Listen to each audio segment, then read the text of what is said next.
Hello viewers. Last week, you asked for Raichu. This week, you get Raichu. Now this isn't going to be the most in-depth solo run I've ever done. I'm hoping I can make this video without having too much of an impact on the upcoming Black 2 Nuzlocke. Spoilers for that though, it isn't going too well. Cheren is really hard. Anyway, that's hopefully for next week. For now, it's Raichu time. So far, I've not done too many solo runs, but one of the absolute most painful one was the Shinx one. Many of the fights just came down to praying for confusion RNG, and it was a pure electric type, as is Raichu. That's not to say I'm expecting Raichu to be as bad. It has a lot of decent coverage options that Shinx just lacks completely, and electric is a great type for some of the harder fights, like Cyrus Free. However, dealing with ground types is an absolute pain. I'm expecting Rock, Byron, Buffer, and Cynthia's Garchomp to all be an absolute nightmare to beat. Although we do have Grass Knot, so maybe it won't be that bad. As ground types are the absolute worst for me to deal with for this run, I will also be giving Barry a Turtwig as a starter, as I'm expecting Torterra to be the hardest out of the 3 starters. Outside of all that, Raichu does actually have surprisingly decent stats. I say surprisingly, as I pretty much always expect the Pikachu line to be trash stats, ever since I had a Pichu on my team for the baby Nuzlocke. Anyway, with that all said, what kind of time do you think Raichu will get? More or less than 5 hours? Bear in mind the time Heracross got on the right. Anyway, without further ado, let's get into this run. Raichu is a fully evolved Pokemon, so you might expect the early game to be completely free. While partly true, the first 2 gym leaders are either immune or resist electric respectively, so we might have some resistance. I get to name Raichu Pikachu, because that's what it is. On the way to Orberg, we meet this hiker who gives us Rock Smash. Rock's Pokemon are immune to electric and resist normal, so it's time to use this pretty garbage move to carry the fight. As I get into the gym, I realise Pikachu is a pretty low level as I dodged all the previous trainers. So I decide to slow down the run a bit to take out the gym's trainers. It is something I'd usually try and skip to get the fastest time, but I know Pikachu needs the XP here. After the gym trainers are down, I try fighting Rock. And it's kinda close. Though I needed to get a lot of defense drops and a crit just to feint against Onix. So to beat this gym, what am I going to change? Honestly, I'm just going to grind by fighting Rock, wiping to him, and then going to the Pokemon Center. This does mean that the HM slaves end up in the battle, which would be rule breaking in the previous solo runs I've done. However, they're slow and weak enough that they usually don't even do damage, and plus, if letting them do damage means I can reset the battle a bit quicker, I'd rather do that and end up with a faster run. Hopefully doing this should let me get slightly quicker times with all Pokemon going forward. Anyway, in the meantime, I've grinded up Raichu enough that Rock Smash is able to take out Rock's team, 17 minutes into the run. We're also still a lower level than Rock, so grinding up wasn't even that bad. After Rock, I do make a small mistake. By not instantly buying repels, it means I get a few extra wild encounters on my way back to Jubilife City. After I get there though, I do remember to buy the repels. After that small time loss, it's Mars. But I'm able to beat her on my very first attempt, as Raichu is just a pretty decent Pokemon at this point in the game.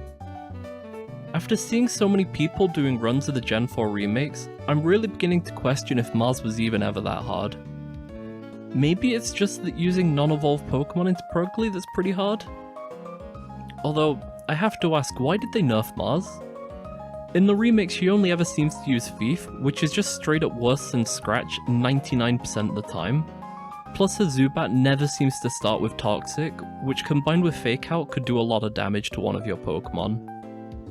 That's without even mentioning the XP all that you can't turn off, because reasons. I digress though, I could go on and on about Pokemon's difficulty. Anyway, with Mars down, it's time for Gardenia. I teach Return to Pikachu over Quick Attack, as hopefully Return will do the most damage. Though I quickly find out in my attempts that Thunderbolt still just does more. I also find out that Raichu's current level won't cut it, so we again get a pretty big time loss as I leave the gym and fight all the trainers in the nearby routes. Through doing this, I managed to get to level 23. I fight Gardenia again, and while it's much closer, we're still a little bit off. Though some really good paralysis luck would let us win, so at this point I just grind out a few attempts. It doesn't take that much extra time to get an attempt that beats Gardenia. I have been keeping XP from the previous attempts again, so on this one I level up after taking out Turtwig. We get pretty lucky on Turtwig as well, as we take no damage, so we get to keep our nice HP number. However, Cherrim will change that. Or it might have done if we didn't get so lucky. First Thunderbolt paralyzes it and prevents its first attack. It's paralyzed for a second turn as I put it onto half HP. Cherrim then gets to have a move, but uses Safeguard, which might prevent paralysis against Roserade, but means it doesn't do any more damage here. I hit it one more time, and Gardenia then heals up Cherrim, which means both her potions are used up.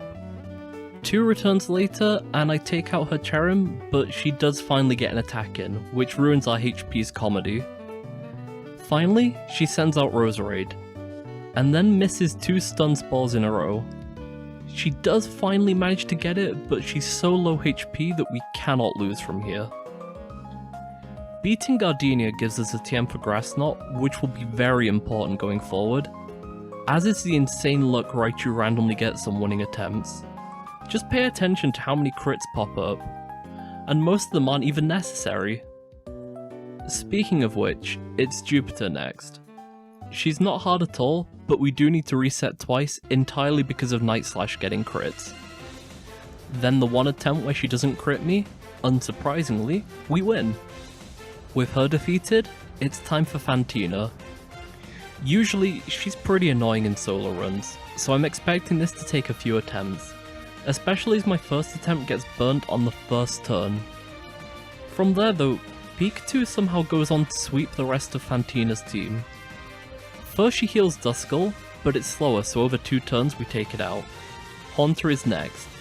It just barely tanks the first hit and gets in decent damage with Shadow Claw. But then of course it gets healed, so 2 more Thunderbolts are needed to take it out. At this HP, we've probably lost though. As long as Miss Magius can take 2 hits, we'll die to burn damage alone. Still, I attack in anyway, and Raichu just decides to crit, so we beat Fantina in the first attempt. I really enjoy that even solo runs of the same Pokemon can be so different each time you try them. It really keeps the game feeling fresh for me. With Fantina beaten, the next boss I'd talk about is usually the rival fight. However, we get it on the very first attempt by just spamming Thunderbolt, so there's not much to talk about. So, on to Veilstone. This is always a pretty major milestone of a solo run. Getting access to the Veilstone department store lets us get a few extra options that'll be really important for the run. One of which is coming up right now. To deal with Maylene's Lucario, I teach Focus Blast to Raichu. A few attempts in, and it's not looking possible right now. I can just about take out Lucario thanks to Focus Blast, when it hits, but I take a little bit too much damage, and Machoke is able to finish Pikachu off. So again, it's time to lose a little bit of time by taking out all the gym trainers. After they're all taken down, I'm 2 levels higher, so let's see if that'll be enough for Maylene. I try a few more attempts, and honestly not much has changed. She still does about the same damage, and I'm still just short of taking out Lucario with a one-shot. On the last attempt of this level though, Maylene just decides not to use Fake Out on the Meta-type. Okay then, with the little bit of HP that we save because of that, we're able to take a hit from Lucario and Machop, so Pikachu earns its 4th badge. With Maylene's defeat, it's time for another rival fight before we can take on Wake. But this fight is pretty much the same as the one at Hearthome, so it's about as easy. Then, in a shocking turn of events, the Water Gym is positively free for an electric type. What? You aren't surprised Wake put up no resistance? Well, Quagsire is ground, so he can't hurt it, but do you remember when I said Grass Knot will be important? Raichu can learn it, so we have a way to deal with ground types. As a bonus, most of them are quite heavy too, so it's usually a one-shot. In Quagsire's case, he's not actually that heavy, but he is 4 times weak to it, so it's still a one-shot. Much like the rest of Wake's team is. I'm pretty sure that you missed all those electric puns 10 seconds ago as well, so please no negative comments about that. Currently, just consider subscribing. Remember, I've still got that 1000 sub goal, I'll start doing live streams. Okay, I'll stop with the puns now. With Wake defeated, it would be time for the very first Cyrus fight. Would being the key word here, as of course we have to have some completely BS, unfun deaths to the fog. Not once, but twice does Raichu faint, not because the trainer is better Pokemon, and not because I misplayed, but just because we must multiple attacks in a row due to fog. Finally, after managing to beat the worst weather in Pokemon, I get to Cyrus. Only to die to even more BS. The very first attack he gets in with Sneasel freezes Pikachu. I never run fall, so yet again we faint. After all of that pretty bad luck though, I finally get a normal fight against Cyrus, and after we take out Sneasel with 2 attacks, it's pretty much over. The last 2 Pokemon he has are both birds, and they both can't take a Thunderbolt. With Cyrus beaten, Cynthia gives us a TM for Surf, which lets us get to Canalave after catching a Bibarel. Now that we're there, we have a gym that was extremely hard for Shinx. But first, maybe an even harder rival fight. But you've skipped every rival fight so far. Yeah, that's true, but the difference is this time he's finally got Torterra. It's immune to electric and doesn't take that much damage from Grass Knot. Meanwhile, it can hit Pikachu quite hard. How are we going to deal with it then? Well, it's time for the return of a tried and tested TM. Natural Gift. That's right, it's the TM that you couldn't figure out as a kid, and in previous runs I was on the fence whether we should even be allowing it. But due to the comments on that video, and in the interest of keeping the runs fair, I've decided it's okay for all future solo runs. With Natural Gift and an Aspia Berry equipped, we get a 60 base power Ice-type move. While it's on the weaker side, it's 4 times effective against Torterra, so it should be enough to deal with it this time round. So I go into the fight that I was hyping up, and of course, it isn't a challenge at all. Entirely because Pikachu decides it's crit time. We one-shot Staraptor, 2-shot his Rapidash, crit one-shot his other most scary Pokemon Heracross, crit one-shot his Torterra, and finally take out his Floatzel with Thunderbolt. Why is Raichu's luck so ridiculously feast or famine? It's either completely insane or completely awful, there is no in between. The crit on Torterra probably mattered as well, as we were intimidated by Staraptor. Okay well, Byron at least was hard for Shinx, right? He's gotta be tough for electric types. Yeah, not really. At least when you have access to Focus Blast. It still takes multiple attempts, but that's mostly due to Focus Blast missing, rather than Byron being hard. A few attempts later, I hit my Focus Blast and get to crit his Bastiodon. Kind of an important crit as well. It does have Metal Burst, which did end an attempt. But this fight was never going to stop us for long. If I just hit all 3 Focus Blasts, the fight would definitely be over. The only reason I needed the crit for Bastiodon was because Steelix gets a Sandstorm off, which then bursts the special defense of Bastiodon. Somehow though, the easiest gym of the run is next. I get all the way to Snowpoint City, then backtrack to Iron Island for one of the last TMs I'll need for the whole run, Iron Tail. It's a pretty strong base 100 power move, held back by its low 75 accuracy. That's still more accuracy than Focus Blast, and it can hit Froslass. So I go back to Candice, and with the new move, a mere 4 attacks later, we earn the 7th gym badge. Yeah, okay, we didn't quite one-shot the Abomasnow, but it recoil KO'd itself, so I count it as a sweep. Cyrus 2 is another pretty easy fight for Pikachu, so I'll move on to the dreaded double battle.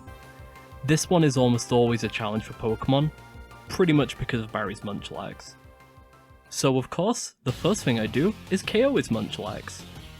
And with that out of the way, Barry's Pokemon actually do damage and are targeted for attacks, so the fight becomes a hell of a lot easier. Man, this is actually really surprising the good run Raichu is going on right now. But surely, certainly, Cyrus 3 can stop it. He's made other arguably better Pokemon falter. While Cyrus has two types he's really weak to, Rock and Electric. Rock being super effective against his whole team, although weak to his Gyarados, and Electric is super effective against most of his team.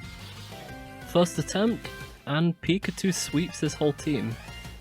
We nearly do it without taking damage, but we do hit ourselves in confusion, and he gets a pretty big crit with his Crobat. Apart from that though, it was another really easy fight. Okay, but surely Volkner can stop us. He has the same type, so we don't do that much damage to him. Well, we also picked up the TM for Dig, which means we have ground coverage, so we have super effective damage on his entire team. Well, he can't do much to us because of the electric resistance. So it's another really easy fight. Then after a few embarrassing deaths to random trainers in Victory Road, it's time for the Elite Four. Or it would be, if it wasn't for one of the toughest Barry fights I've had to do in a solo run so far.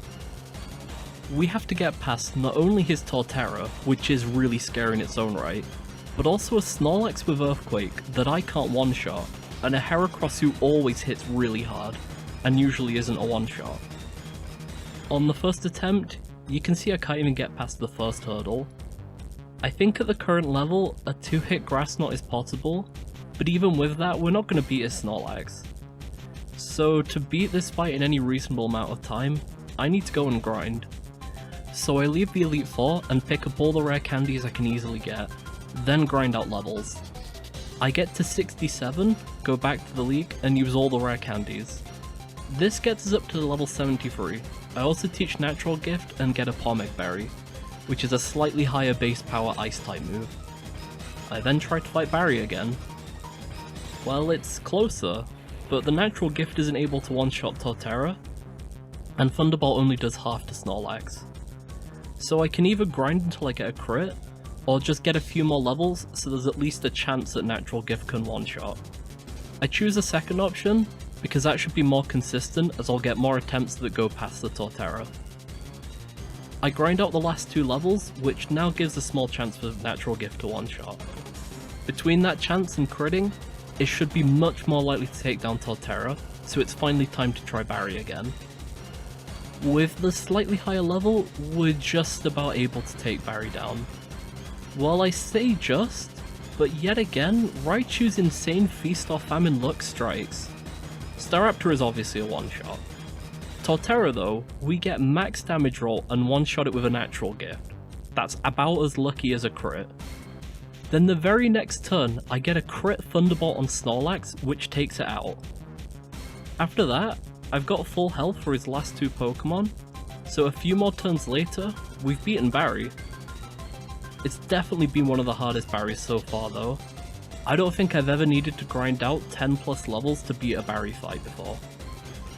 With Barry down, let's move on to the league. First attempt, I go in, and I've forgotten to box my HM slaves. It's not a rule of these solo runs, but I prefer the Hall of Fame being clean and only having the Pokemon I'm using. So, I let Aaron wipe my team. This time, I remember to box my team, although it doesn't change the party UI. I do only take Raichu into these fights, so I guess it was just being a little buggy. Anyway, it's time for a quite overleveled Raichu to take on the league. Do you think Raichu can do it with this level? Can we beat Bertha? Cynthia? Let us proceed and find out. First though, it's Aaron. He's surprisingly actually quite a challenge. Half his Pokemon hit really hard, although the other half are one-shots for Thunderbolt. He takes a few attempts as his Heracross gets off a close combat that takes way too much HP from Pikachu. After a few attempts though, I get to crit his Heracross, which lets me win the battle without too much difficulty. I'm not sure if I would have needed to change something up for this fight without the crit though. I only had 2 attempts before I got it, but if I had got stuck here, I could have always gone for a flying type Natural Gift Berry to one-shot his Heracross, so I don't think we would ever be hard stuck on this fight. As it is, I'll just take the crit and move on to Bertha. Now Bertha scares me. If you've seen that Shinx run, you'll know why. However, unlike Shinx, Raichu has a coverage move. Thanks to Grass Knot, Bertha's kind of a joke. All her Pokemon are one-shots for it, even with the Sandstorm special defense increase. Except of course her Gliscor. It can take 3 hits, and even with Pikatu's pretty big level advantage, we can only just take 1 Earthquake. The solution to this though is just use an Ice-type natural Gift Berry, which lets us just one-shot Gliscor. I wasn't expecting to beat Bertha this quickly. I know Grass Knot is really good against her team, but I still remember the almost hour of attempts that Shinx needed, and thought this would just be similar. Next up, it's Flint.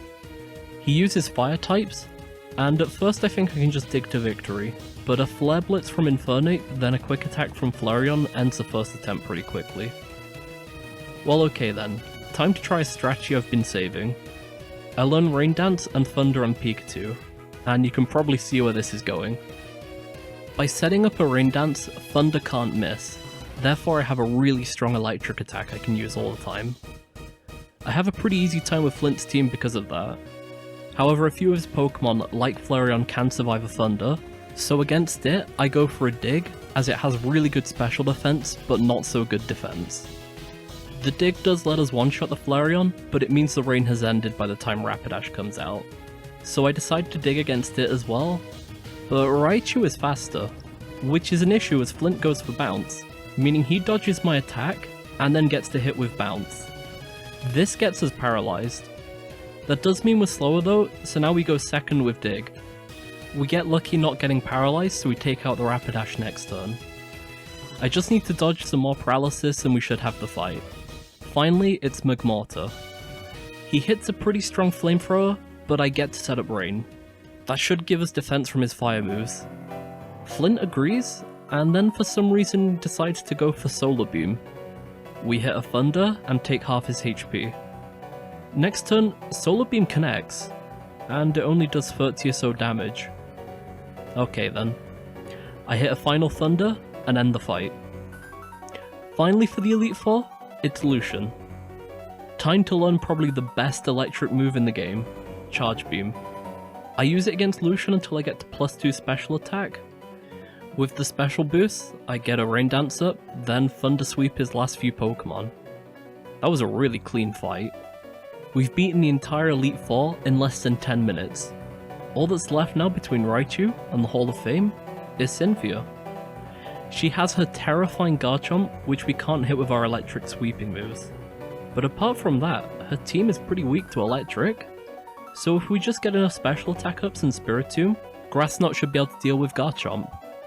As for the rest of the team, a +2 Thunderbolt should sweep all of them. So, let's get into the Cynthia attempts. Cue the music. To set up on Spiritomb, I have Pikachu learn Captivate. It's a double special attack down that only works in the opposite gender. By using it 3 times in Spiritomb, we take next to no damage from its attacks, as long as it doesn't crit. That part of the plan works flawlessly. To actually one-shot Garchomp with Grass Knot, there are a few issues to overcome though. 1. We actually need to get to +6 special attack. To do that, we need to use 6 Charge Beams. I only have 5 PP left over from the Lucian fight, but an Ether solves that problem. However, that Ether doesn't solve problem 2. Spiritomb's pressure means we can only get off 5 Charge Beams. And finally, problem 3, even if we could use 6 Charge Beams, Spiritomb can only take 4, even with Cynthia's full restore. Okay then, so we can't win doing this, right? Yeah, pretty much. At best, we can get to +4 special, but usually only get to +2. So outside of a really lucky crit on Garchomp, or it deciding to use Dragon Rush over Earthquake and then missing, we can't beat it.